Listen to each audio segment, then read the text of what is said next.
jërë ngeen jëf galgal bi Macky Sall yóbbante ñoom Diomaye ak Sonko bu ëbbul lambit kaawoon a mbër yëral xët mu njëkk enquête dina kay moom président de la république ba woon di Macky Sall ci bitim réew ga mu nekk fa la bindee ab lettre yónnee ko ci réew mi di ca wax xalaatam ci ni mu gisee doxalinu kilifa yu yees yi jiite réew mi Macky Sall ñaawlu na ca lettre ba populisme ak autoritarisme mu dig balballu ak ñeme kiliftif gi mu seetlu ci ñoom Diomaye ak Sonko ndax nee na ñaar yooyu dañuy ñaar yoo xam ne réew mu ci tego te wàcc ko ci dictature ca la jëm Les Échos bind ne Macky Sall génn na ca noppeeg mandu ga mu newe woon daal ci kaw Ousmane Sonko nee na dérive ak dérapage yi ñu gis ci réew mi ci diir bu gàtt bi fi gaa yi def mu dolli ci ne mënoon naa toog fa ma toog maye patak organiser noppi ci réew mi ak ni muy doxee waaye loolu su ma ko defee dafay mel ne damay daw samay responsabilité point actu di ñu wax ne moom président Macky Sall dem na ba wax ca leetaram ba ne yu baax yi réew mi amoon mu di ay acquis ñi ngi tàmbalee na sax ndànk-ndànk bokk na ci koom-koomu Sénégal gi sëngéem te demaguñu fenn Macky Sall ne Sénégal toll na foo xam ne waxi bàll puy ju amul askan wi benn njëriñ dafa dem ba yóbbul ko jëf mu di action ji askan wi di xaat yi ñi jiite réew mi ndax jamono ji Sénégal lépp urgence la Macky Sall ne waa Sénégal ki leen ne woon bu ngeen ma falee soxla wu ñu temps de grâce kookee moo dem ba ci biir naan leen faw ngeen patienté may ñu tuuti ki leen ne woon am na projet boo xam ne bu ngeen ko joxee réew mi lépp lu leen naqari woon dana leen neex kookee moo tëgg projet boo xam ne defu ca dara lu dul copier plan Sénégal émergent jox askan wi te ne mu ko defee dara ci baaxul Macky Sall dool ci ne fi ñu toll nii ci wax di weddi wax lu dul dëgg ci populisme ak i manipulation ci la ñu yore réew mi journal Tribune nañu Macky Sall disqualifié na Ousmane Sonko ba noppi nag jibal xalaatum ñu indi ci réew mi ab gouvernement d'union nationale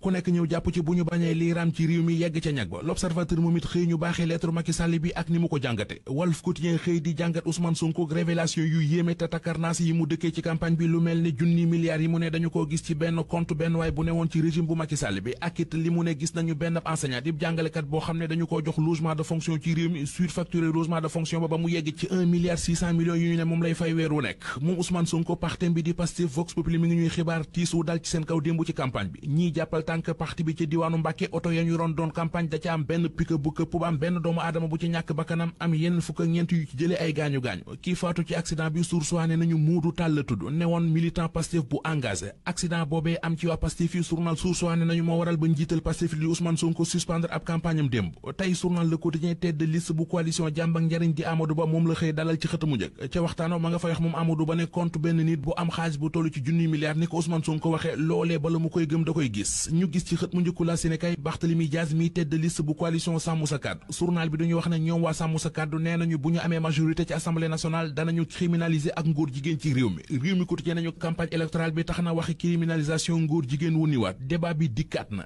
Thierno Alassane Sall mu mer ba futt la ñu gis ci journal L'Info li ñu ko def ci campagne bi moom lay naqalu ak a jébaane ndax nee na ab convoi am dafa daje ak convoi bu Ousmane Sonko am ay gendarme yu ñëw ne ko na wàcc tali bi gaare ay otom may Ousmane Sonko ba mu jàll ba pare Thierno Alassane Sall ne candidat boo xam ne moo fi taxawoon doon jébaane ni gendarme yi doon doxale demoon sax ba leen di tuddee ay gendarme yu Macky Sall tey candidat boobee moo wane ne li fi ne woon jugu fi système bi sensé wul leen rek moo sensé mooy ñi doon doxal système bi le mandat mel ni ku koy dëggal ndax mi ngi ñuy wax ne Ousmane Sonko li mu doon wax jamono ji muy nekk ci opposition bi mu di suñu faloo transhumance day jeex ci réew mi dootu fi amati kenn ku nekk fa nga ne woon fa ngay toog ñu toog tey ji gis ñu bari ñu ne woon ci Macky Sall di buub seeni kalma njangaan di dajale seeni dëbës di fàqi fekki waa Pastef loolee ci la journal le mandat sukkandiku ba tax muy laaj ndax waa Pastef dañoo wan naat la ñu wàcc woon